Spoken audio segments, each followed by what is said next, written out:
1000 tarros de miel han regalado los apicultores en Salamanca y han tirado al suelo los de procedencia china. Protestan porque aseguran que son uno de los sectores más perjudicados si sale adelante el acuerdo con Mercosur. Arranca así una semana de reivindicaciones del campo. Buenas tardes. La carrera electoral ya está en marcha en Castilla y León. De hecho, desde hoy se puede consultar el censo. El presidente del Partido Popular en nuestra comunidad y candidato a la Junta sale convencido a ganar y en solitario, aunque no se cierra a posibles pactos. Se comprometan a estar 4 años. Yo ahí voy a exigir responsabilidad. Acuerdo para la aprobación del nuevo estatuto marco entre el Ministerio de Sanidad y 4 sindicatos. No lo apoyan, sin embargo, los sindicatos específicos del sector que mantienen la huelga indefinida desde el 16 de febrero. La EMET ha activado la alerta naranja en las provincias de Ávila y Salamanca, así como la comarca de Sanabria por precipitaciones, ya que se esperan acumulados de 80 litros por metro cuadrado en 12 horas. También se mantiene activo el aviso amarillo por fuertes rachas de viento en las provincias de León y de Zamora. Productos como este, un gran jamón de Salamanca, son algunas de las delicias gastronómicas que durante estos días Castilla y León muestra en Madrid Fusión. Todo un escaparate para demostrar la gran despensa que nuestra comunidad tiene ante miles de visitantes.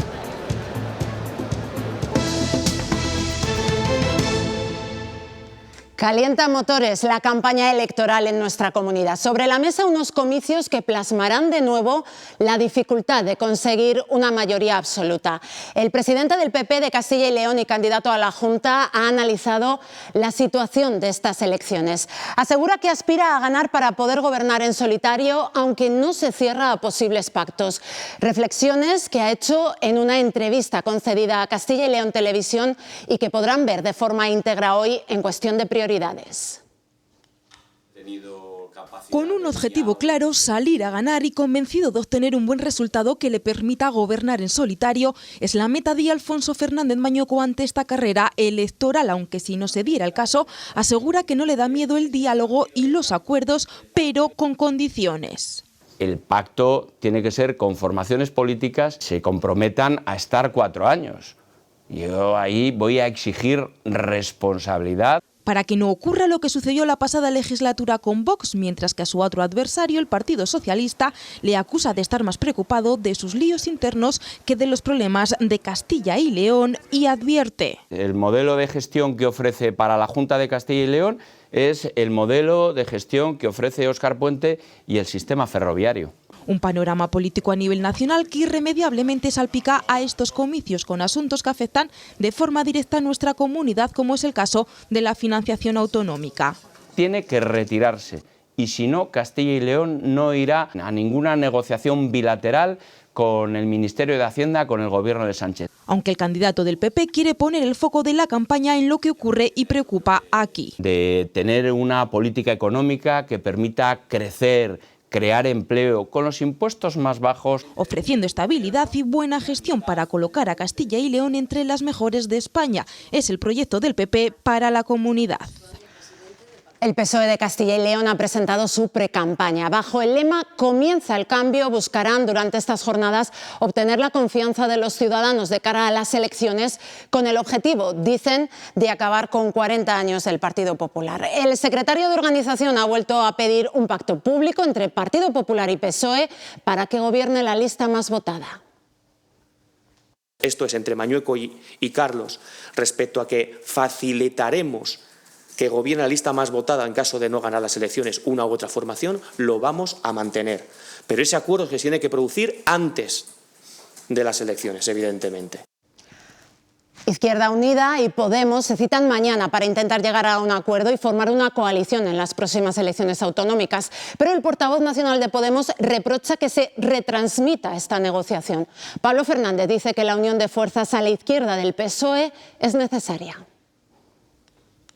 Tiene que haber una izquierda transformadora fuerte y potente y que solamente con el Partido Socialista no alcanza, porque el Partido Socialista, a mi juicio, en general y en Castilla y León en particular, pues no encarna una izquierda transformadora ni encarna una verdadera izquierda. Los partidos políticos se preparan para intentar convencer a los 2.097.000 electores de Castilla y León. Es la cifra registrada en el censo, que se puede consultar en los ayuntamientos desde hoy hasta el 2 de febrero. Podemos consultar en el ayuntamiento de nuestra localidad si figuramos correctamente en el censo de las elecciones del 15 de marzo, como hacemos en Arroyo de la Encomienda, en Valladolid. Las listas, pues están ahora expuestas desde este 26 de enero hasta el 2 de febrero para que cualquier ciudadano pueda hacer consultas y verificar que los datos están correctos. Es el INE quien elabora el censo, pero los consistorios gestionan la información de sus vecinos, que pueden acercarse a su sede o verla en la página web del Instituto Nacional de Estadística con el programa clave o el certificado digital. La consulta sirve para detectar errores o actualizar datos, como por ejemplo un cambio de domicilio. Si ha sido el cambio de domicilio antes del 1 de noviembre de 2025, se puede solicitar. Si ha sido con posterioridad, eso ya no se puede modificar y la persona que sea tiene que votar en su anterior colegio electoral, digamos. Si se detecta un error, hay que pedir que se corrija en las delegaciones provinciales del censo electoral antes del 2 de febrero. En el caso de los 180.000 votantes castellanos y leoneses que viven en el extranjero, pueden hacer estos trámites en los consulados de España o en las webs de estos servicios diplomáticos.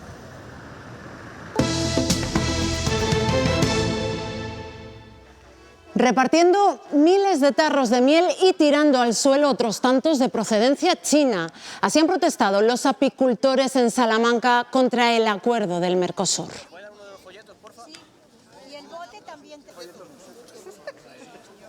Más de 100 camiones y furgones han cortado la Gran Vía de esa ciudad porque dicen que son uno de los sectores más perjudicados.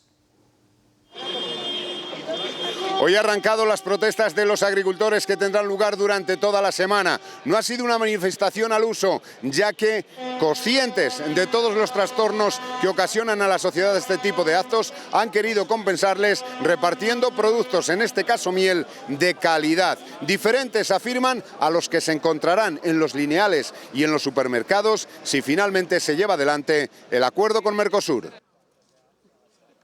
Estamos en contra, unos condicionantes que nos ponen a los europeos para producir. Tiene un problema muy grande con la comercialización, con las mieles de importación, con los siropes, con las adulteraciones de la miel que vienen de otros países. Hemos vivido hace pocos años una pandemia y ya nadie se acuerda de que no teníamos mascarillas, teníamos miedo, pero teníamos alimentos. El ministro de Agricultura respeta las protestas del campo organizadas para esta semana contra la nueva PAC y el acuerdo con Mercosur. Comparte la necesidad de que Europa mantenga al menos el mismo presupuesto agrario actual, pero disiente en el segundo asunto. Cree que hay que aplicarlo porque cuenta con garantías suficientes. En el acuerdo Mercosur hay 4 garantías. La primera, evidentemente, el control en frontera, que responde a las reglas de la seguridad alimentaria europea. La segunda, los contingentes. La tercera, las cláusulas de salvaguardia reforzadas. Y la cuarta, el propio fondo de apoyo, que son un elemento, yo creo, de absoluta tranquilidad. La firma de hipotecas para la compra de viviendas sigue subiendo en Castilla y León. Hoy hemos conocido que en noviembre se cerraron más de 1.900 operaciones, un 12% más que el mismo mes de 2024. Y de media las hipotecas concedidas rondaron los 114.000 euros. El mercado inmobiliario continúa en buena forma y ante la escasez de obra nueva hay alternativas que cada vez ganan más fuerza, como la transformación de viviendas en locales comerciales sin uso. Salón, cocina americana, 2 dormitorios y 2 baños. Esto era un local en bruto. Y ahora es una vivienda de casi 70 metros cuadrados. Cada vez son más locales que durante años han estado cerrados y que ahora se han convertido en viviendas a ras de calle y más asequibles. Pero vayamos al principio, porque desde aquí accedemos al inmueble. En este caso, el local llevaba más de 20 años cerrado y para transformarse han sido necesarias 2 cosas: el proyecto de un arquitecto y el permiso municipal. Si el local cumple con mínimos en cuanto a altura, metros de fachada y luminosidad mínimas, a partir de ahí tampoco es algo demasiado complejo. Es decir, que no vale cualquier local, pero ¿a quién va dirigido este tipo de producto? Generalmente el comprador de estas viviendas suele ser un perfil joven. Tiene buena salida porque el cliente intenta buscar también vivienda un poquito más accesible. Algo parecido a un bajo de obra nueva, eso sí, sin sus precios. 20, un 30, incluso un 100% más caro. Claro que aquí no hay garaje, pero... Totalmente equipada. Por aquí tenemos el frigorífico integrado. No falta detalle. ¿Vale? En los últimos años, la transformación en viviendas de locales sin uso no ha dejado de crecer. Para muchas personas, la única forma de tener hogar propio a un precio algo más razonable. La subida del precio de la vivienda está haciendo que aparezcan diferentes filtros en los buscadores de las plataformas inmobiliarias para ayudar a los interesados a encontrar más fácilmente un inmueble relativamente barato. Una de esas opciones es la de vivienda ocupada ilegalmente. Adquirir un inmueble de esas características podría hacer que el comprador pagase la mitad del precio medio establecido para una vivienda en una determinada zona.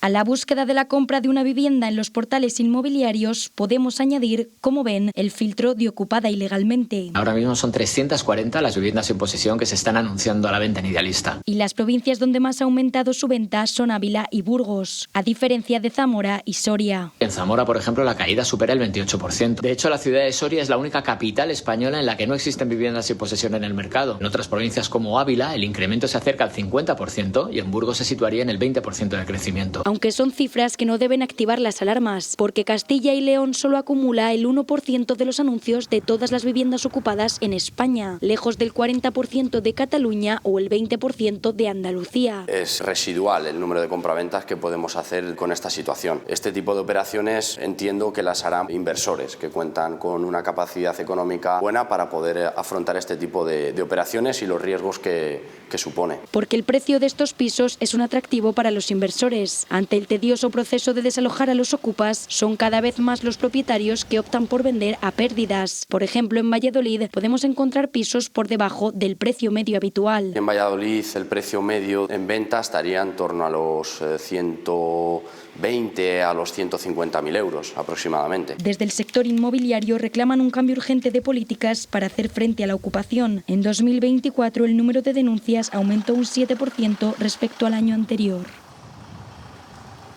2025 fue un buen año para el turismo en nuestra comunidad. Según datos del INE, el número de viajeros creció un 2%, al igual que el de pernoctaciones en hoteles, que ha aumentado un punto si lo comparamos con el año pasado. Las provincias más elegidas por los turistas para pasar la noche fueron Salamanca, Burgos y León. UGT reclama un gran pacto de industria para Castilla y León que fije a medio y largo plazo qué tipo de industria se quiere y con qué responsabilidad social, así como las condiciones laborales y la estabilidad en el empleo. En ello tiene mucho que ver que exista una negociación colectiva ágil y con convenios colectivos fuertes. La industria que necesita Castilla y León debe ser sinónimo de empleo de calidad y eso solo es posible con una negociación colectiva fuerte. Defendemos la negociación colectiva no como un fin en sí mismo, sino como una herramienta esencial de cohesión social, de equilibrio y de justicia laboral.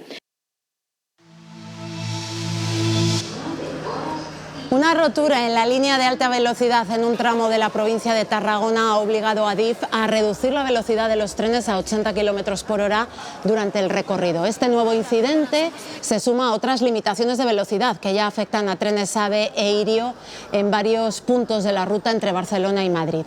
Además, en las estaciones de Cataluña, el servicio de Rodalies se ha reanudado de forma progresiva tras varias suspensiones a lo largo de la mañana. Los trenes circulan, aunque con retrasos generalizados y frecuentes alteraciones del servicio. Continúa el enfrentamiento entre el Gobierno y el Partido Popular por este tramo de vía rota. El ministro Puente, en una entrevista, ha afirmado que la renovación fue integral, aclarando ahora que solo se modificó la infraestructura necesaria. El PP considera que estos datos se usan para confundir y critican que Pedro Sánchez no haya estado al lado de las víctimas. Han pedido la comparecencia urgente del presidente en el Senado esta misma semana, algo que Sánchez ya ha descartado. Ha anunciado que comparecerá el 11 de febrero en el Congreso.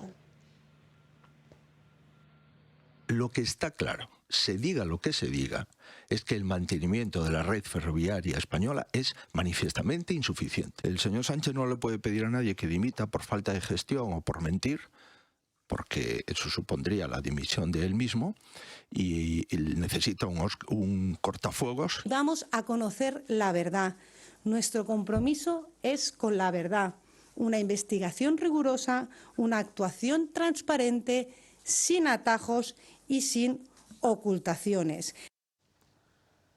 La alcaldesa de Palencia anuncia acciones judiciales y una gran manifestación para el próximo 3 de febrero por la instalación de pantallas acústicas de Adif de 7 metros de altura y que se van a colocar a ambos lados de la vía, dividiendo, dicen, la ciudad en dos. Ya de momento y de manera provisional se ha instalado este vallado que permite a los vecinos hacerse una idea de lo que ocurrirá en el futuro. El ayuntamiento llevará a los tribunales el proyecto por defectos en su tramitación y por incumplir el estudio informativo. Es obvio que si el estudio informativo, en este caso, respeta o la solución que se propone es un soterramiento, pues que haya unos muros de 8 metros de pantallas acústicas, pues claramente incumple la voluntad de ese estudio informativo. Se producirá una gran manifestación de ciudad encabezada por este ayuntamiento y se ponga de manifiesto en la vía pública de nuestra ciudad el rechazo que ese proyecto genera. El Ministerio de Transportes reclama 580.000 euros al Ayuntamiento de El Espinar por el arreglo del socavón de la Nacional 6 en San Rafael en marzo pasado. El alcalde de la localidad ya ha señalado que no hará frente a esa factura. La obra la licitó, adjudicó y ejecutó el Ministerio y el Ayuntamiento siempre ha sido ajeno a ella, dice. Marzo de 2025, la Nacional 6 se hunde a su paso por San Rafael, un gran socavón que obliga a cortar el tráfico en esta vía que comunica con la Comunidad de Madrid y muy transitada por tráfico ligero y pesado. El Ministerio de Transportes lo repara en poco más de una semana. Ahora pasa la factura, 580.000 euros. No hemos participado en la licitación de las obras. No sabemos si el importe con el que se han adjudicado pues es un precio de mercado o no. Cuando un ayuntamiento recepciona o incluso paga una factura es porque tú has hecho el seguimiento desde el principio hasta el fin de ese procedimiento, ¿no? Son los argumentos jurídicos que el ayuntamiento esgrime en su respuesta al Ministerio. Y si no lo admiten o siguen en sus 13 de querer cobrarlo, pues al final tendremos que ir al juzgado para que sea juzgado quien se haga cargo de ello. El Ministerio señala que lo que provocó el socavón fue la falta de mantenimiento del colector municipal que pasa por debajo de la carretera. Cuando fuimos a cometer la obra para pasar el colector por debajo de la carretera no nos dejó porque la vía es suya. En el Ayuntamiento no ha sorprendido este paso del Ministerio de Transportes. Cree que es una represalia por no dejar que el tráfico pasara por las calles de San Rafael durante los días en que estuvo cortada la Nacional.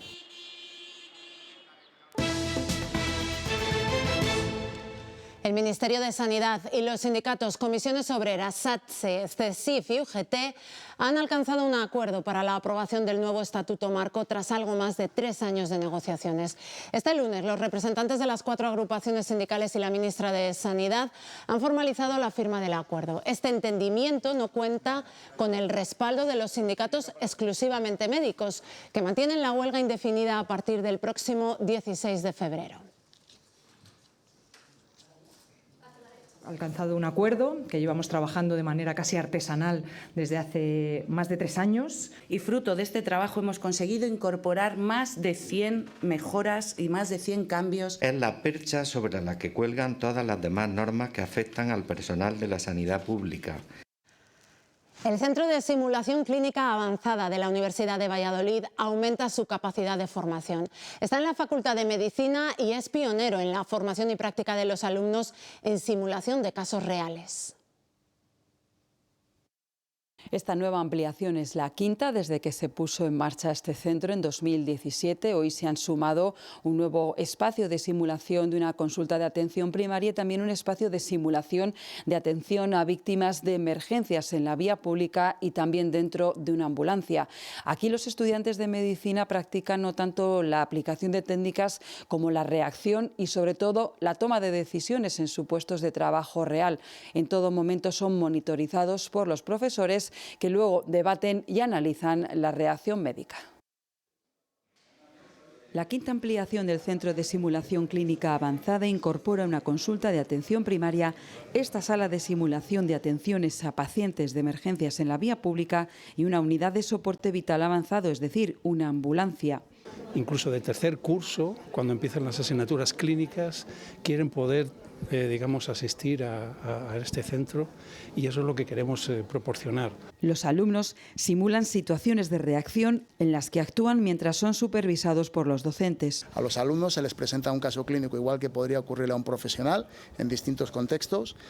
Entran en la sala de simulación, en esta o en alguna de las otras 4 que tenemos, desarrollan el caso en unos 10 minutos y cuando acabamos realmente el caso es un pretexto para poder discutir lo que ha ocurrido. Aquí los alumnos de medicina practican no tanto la técnica médica como la capacidad de actuación y decisión. Básicamente, el objetivo fundamental es la competencia en la toma de decisiones. Por aquí han pasado más de 2.000 alumnos de medicina y ya se trabaja en una nueva ampliación orientada a la práctica quirúrgica.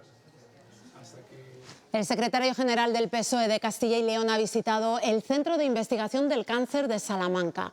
Desde allí ha reclamado un mayor compromiso por parte de la Junta con este y otros centros tecnológicos de la comunidad. Martínez achaca el estancamiento de nuestro territorio, dice, a la falta de inversiones por parte del Ejecutivo. Estemos reclamando los propios investigadores más inversión en ciencia, al menos 1 millón de euros para gasto corriente, para poner ese horizonte. Es evitable la despoblación, es evitable el abandono a nuestros investigadores, es evitable esa crisis territorial que hoy por hoy tenemos.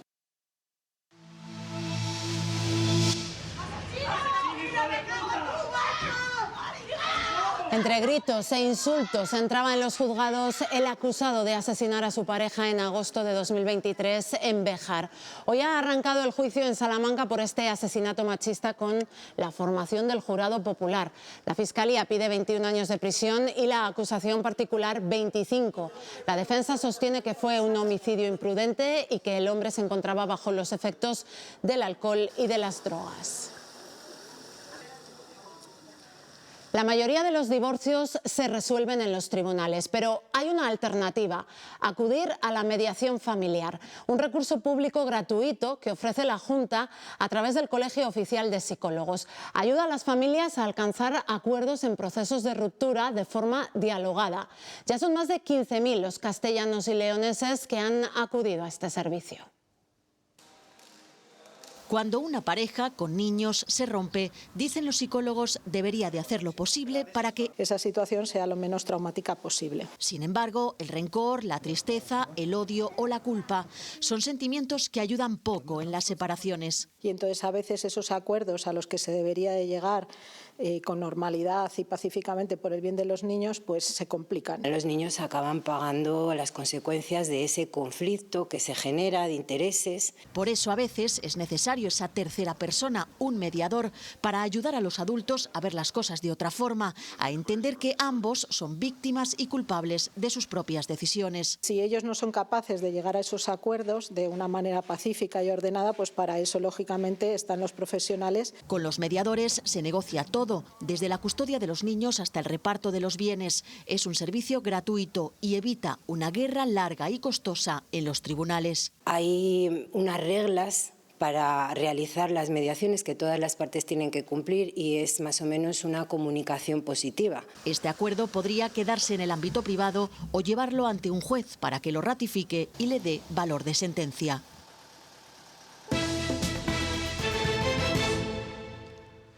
Mucha lluvia se espera en Sanabria. Después de un fin de semana complicado por la nieve, la AEMET ha activado el aviso naranja en esta parte de la provincia zamorana desde las 8 de la mañana de hoy a las 10 de la noche y avisa de que pueden caer hasta 80 litros por metro cuadrado. Un carrusel de borrascas nos va a dejar fuertes vientos y lluvias durante toda la semana. Incluso se espera para el miércoles un descenso en la cota de nieve. La Junta ha ampliado la alerta por fenómenos meteorológicos adversos para todas las provincias de Castilla y León. Además de en Sanabria, hay avisos especiales por lluvias en el sur de Salamanca y de Ávila. En Castilla y León se espera una jornada muy desapacible, marcada por las fuertes rachas de viento y por las precipitaciones. La Agencia Estatal de Meteorología mantiene activo la alerta naranja por precipitaciones en el sur de las provincias de Ávila y Salamanca, así como la comarca zamorana de Sanabria, ya que en estas zonas se esperan acumulados de 80 litros por metro cuadrado en apenas 12 horas. También se mantiene activo el aviso amarillo en algunos puntos de las provincias de León y de Zamora. En cuanto a las temperaturas, se moverán entre los 13 grados de Zamora y los 8 de Soria. Aquí, en la ciudad de Ávila, no pasaremos de los 11 grados. El temporal afecta intensamente a otras partes de España. En Galicia, por ejemplo, el aviso es rojo durante todo el día. En Canarias, en Lanzarote, se sigue buscando a un joven. Formaba parte de un grupo de 4 estadounidenses de entre 18 y 22 años que cayó al mar tras haber caminado por una carretera que se encontraba cerrada al tráfico por la alerta meteorológica. Un golpe de mar los arrojó al agua y las rocas. 2 consiguieron salir por sus propios medios y otro fue rescatado en helicóptero. Pero nada se sabe de la cuarta persona, cuya búsqueda continúa con un dron dotado con cámara térmica. La gastronomía se da cita en la Feria Madrid Fusión, una edición en la que esperan récord de visitantes. Y allí está presente Castilla y León, destacando sus mejores productos. Jamón, queso, cecina, vino, lechazo, un sinfín de productos gastronómicos que durante estos días Castilla y León muestra en Madrid Fusión ante miles de visitantes. Además, este año es una de las ediciones más internacionales con 12 chefs de diferentes países y también con un lema muy llamativo: el cliente toma el mando. Quieren combinar la tradición con la cocina más vanguardista, pero también la más creativa, que hasta incluso llega a tener inteligencia artificial. Castilla y León es... Somos una despensa de máxima calidad. Y en ella no puede faltar el buen jamón de Salamanca. El jamón es algo que siempre a todo el mundo le gusta. O el queso, productos tradicionales que cada vez se adaptan más a nuevos paladares. Hay ciertas tendencias que son sabores más suaves, más acaramelados y más dulces. Todo acompañado de un buen vino como este que encontramos en Burgos. Que maridan con muchísimas cosas. Porque nuestra tierra es rica en productos tradicionales de calidad, pero todos ellos pueden convertirse en los más abstractos. Reinventar y a reinterpretar este maravilloso producto que es la morcilla. Una vinagreta de frutas con cecina que está causando furor. Buñuelo de ibérico, que es una especie de delicia, vestido de buñuelo con todo tipo de derivados del cerdo. Y miren esto, se llama el principino, un curioso bocado de lechazo de Valladolid. Todo lo que hacemos es una especie de caldereta de lechazo adobada, que deshuesamos, metemos en una tempura con unas pelitas de arroz y que le añadimos 2 emulsiones para darle un poquito de frescor, un poquito de ají amarillo y miso. Elaboraciones de la tierra que quieren enamorar paladares en Madrid Fusión, donde el cliente, como dice el lema de este año, toma el mando. Historiadores de la Universidad de León han documentado los restos de una construcción única, un complejo religioso de la Edad de Hierro ubicado en la localidad de La Ercina. Gracias a los trabajos arqueológicos en esta zona se han documentado un edificio de culto y restos de ofrendas que datan de los siglos II y I a.C. Ya está en las librerías El último caso de Unamuno, la nueva novela de Luis García Jambrina. Esta vez estamos ante un doble caso, el último que investigó el pensador en vida y la propia investigación por 2 de sus colaboradores para tratar de esclarecer su muerte, sobre la que cada vez hay más dudas de que se produjera de forma natural. Luis García Jambrina vuelve al Unamuno investigador en su nueva publicación y lo hace para abordar en una novela apasionante y compleja una doble trama en la que tiene un peso especial la investigación que 2 personajes inician tras la muerte del pensador ante la sospecha de que haya sido asesinado. El último caso de Unamuno en realidad son 2 casos. Uno es el que Unamuno investiga en esos últimos meses de su vida y primeros de la Guerra Civil, y otro es la investigación de su propia muerte. Jambrina lleva a cabo una interpretación literaria de unos hechos que siguen generando controversia, llena de lagunas, pero también de indicios cada vez más evidentes. Pues ha ido ya tomando cuerpo esta idea de que la muerte fue provocada, de que Unamuno fue asesinado. Ya cada vez pues las piezas que faltan son menos. 13 novelas ha publicado el profesor de la Universidad de Salamanca y esta, la segunda sobre Unamuno, quizá sea la más compleja. Yo un poco lo que he hecho es como en esos dibujos donde hay una serie de puntos, hay que trazar la línea de puntos para unirlos. Con Teresa Maragall y Manuel Rivera nos adentramos en una Salamanca inhóspita durante los primeros meses de la Guerra Civil, que fueron aquella salvaje pesadilla de la que Unamuno ya nunca se despertaría.